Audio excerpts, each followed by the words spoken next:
کہ اللہ مل رہا ہے، اللہ ملا تو سستا سودا۔ جب اسماعیل علیہ السلام سے کہا نا ابراہیم علیہ السلام نے کہ بیٹا تیرے ذبح ہونے کا حکم ہو چکا ہے، کیا کہتے ہو؟ تو انہوں نے کہا جلدی کرو، یا ابت افعل، یا ابت افعل، ابا جلدی کرو۔ تو ابراہیم سمجھے کہ شاید یہ پتہ نہیں چلا اسے، کہ بیٹا تمہیں خبر ہے میں کیا کہہ رہا ہوں؟ کہاں خبر ہے، بڑا اچھا سودا ہے،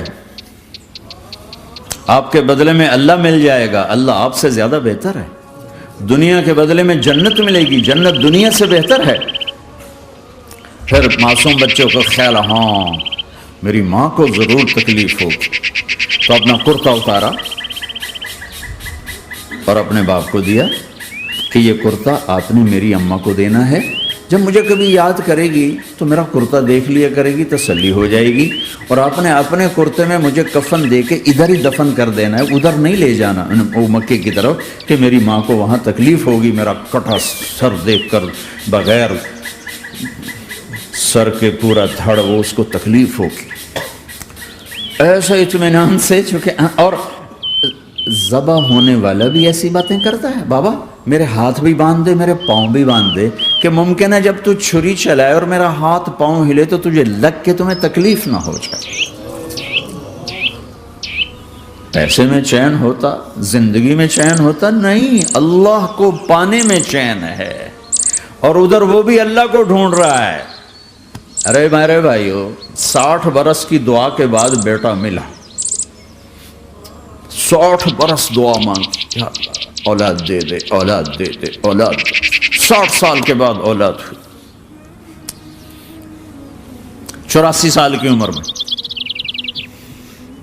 80 سے 84 برس کی عمر میں کے درمیان بچہ ہوا ہے۔ جب وہ 5 سے 10 سال کا ہوا ہے اور ابراہیم 90 کراس کر گئے، 90 کا بیریئر کراس کر گئے، جب مرغی کو ذبح کرتے بھی ہاتھ کانپیں، 90 برس 92 سال کا بڈھا تو مرغی نہیں ذبح کر سکتا،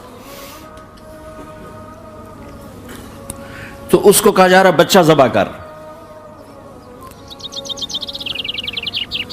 مینا کے پہاڑ سخت تاری ہے، ہوائیں تھم چکی ہے، سورج مدہوش ہو رہا ہے، آسمان کے فرشتے ٹکٹکی باندھ رہے ہیں اور ان کے سانس اٹک رہے ہیں کہ یہ کیا ہو رہا ہے، کیا یہ بوڑھا کر جائے گا، کیا یہ اپنے بچے پر چھری چلا جائے گا؟ باندھ رہے ہیں ہاتھ اور پاؤں۔ اور پھر بچے نے کہا تھا مجھے الٹا لٹانا، سیدھا نہ لٹانا، کہیں تیری نظر پڑے میرے چہرے پر اور پھر تو رک جائے۔ نہیں نہیں نہیں، سیدھا الٹا۔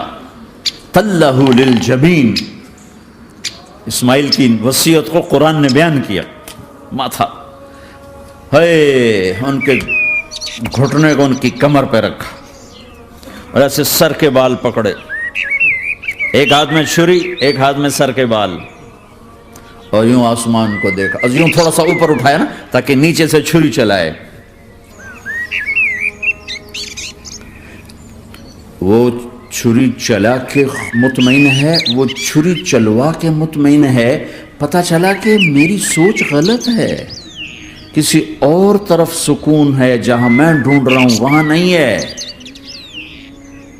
اپنی مرضی پوری کرنے میں نہیں ہے، اللہ کی مرضی پوری کرنے میں ہے۔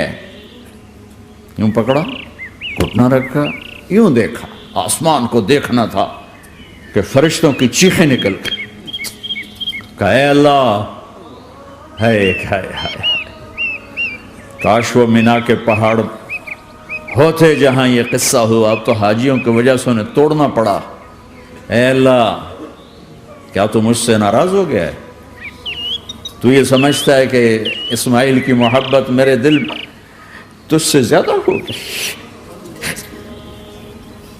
نہیں نہیں، میرے اندر تو ہی تو ہے، تیرے سوا کوئی نہیں ہے، اور اگر کوئی میرا تو نے امتحان لینا ہے میں حاضر۔ ایک اسماعیل کیا لاکھوں قربان ہو سکتے، چھری چلات کی۔ اگر میرا رب صرف دیکھ ہی رہا تھا کہ خلیل کہاں تک جاتا ہے، یاری نبھتی ہے کہ درمیان میں ٹوٹتی ہے۔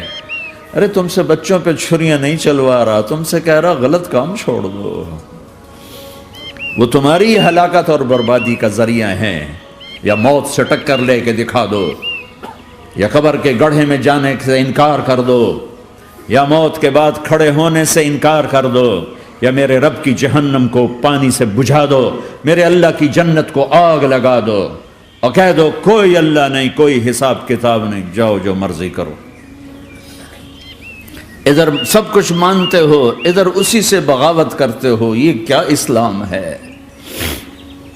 یہ کیا زندگی ہے؟ اے اللہ، ناراض ہو گیا ہے کہ میرے دل میں اسماعیل تجھ سے زیادہ نہیں، میرے رب ادھر تو ہی تو ہے، تیرے سوا کوئی نہیں ہے، تو ہی ہے۔ اور اگر ناراض نہیں کوئی میرا پیپر لے رہا ہے تو میں حاضر ہوں، یہ لے۔ اللہ اکبر! جو چھری چلائی، ساتوں آسمان کے فرشتوں کی چیخیں نکل، 2 دفعہ آسمان کے فرشتے روئے ہیں، 2 دفعہ ساتوں آسمان کے فرشتے، ایک یہاں ابراہیم و اسماعیل کے اس قصے پر، اور پھر 4000 سال کے بعد جب میرے نبی کو طائف میں پتھر پڑے۔ ہائے ہائے!